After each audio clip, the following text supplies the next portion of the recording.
Pakistan Tehreek Insaf P T I کے مرکزی secretary اطلاعات شیخ وقاص اکرم کا کہنا ہے کہ 6 جنوری کو بانی پی ٹی آئی کو سزا سنا دی جائے تو بھی مذاکرات جاری رہیں گے۔ پی ٹی آئی کے مرکزی سیکریٹری اطلاعات شیخ وقاص اکرم نے پشاور میں پریس کانفرنس کے دوران ایک سوال پر کہا کہ ڈھیل نہیں مانگ رہے، نہ مذاکرات کو عدالتی فیصلے سے نفی کیا ہے۔ انہوں نے کہا کہ 6 جنوری کو عمران خان کو سزا سنا دی جائے تو بھی مذاکرات جاری رہیں گے۔ مذاکرات جاری رہنے یا روکنے کا دار و مدار حکومتی مذاکراتی کمیٹی کی سنجیدگی اور بات چیت میں پیش رفت پر ہے۔ شیخ وقاص اکرم کا کہنا تھا، سول نافرمانی کی تحریک پاکستان کے خلاف نہیں بلکہ فارم 47 سے آئی حکومت کے خلاف ہے۔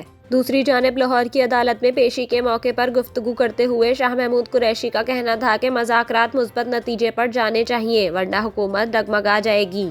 مذاکرات کی ضرورت پاکستان کو ہے، تحریک انصاف کو نہیں۔ شاہ محمود قریشی کا کہنا تھا، جمہوریت کے دعوے دار سنجیدگی سے مذاکرات آگے بڑھائیں۔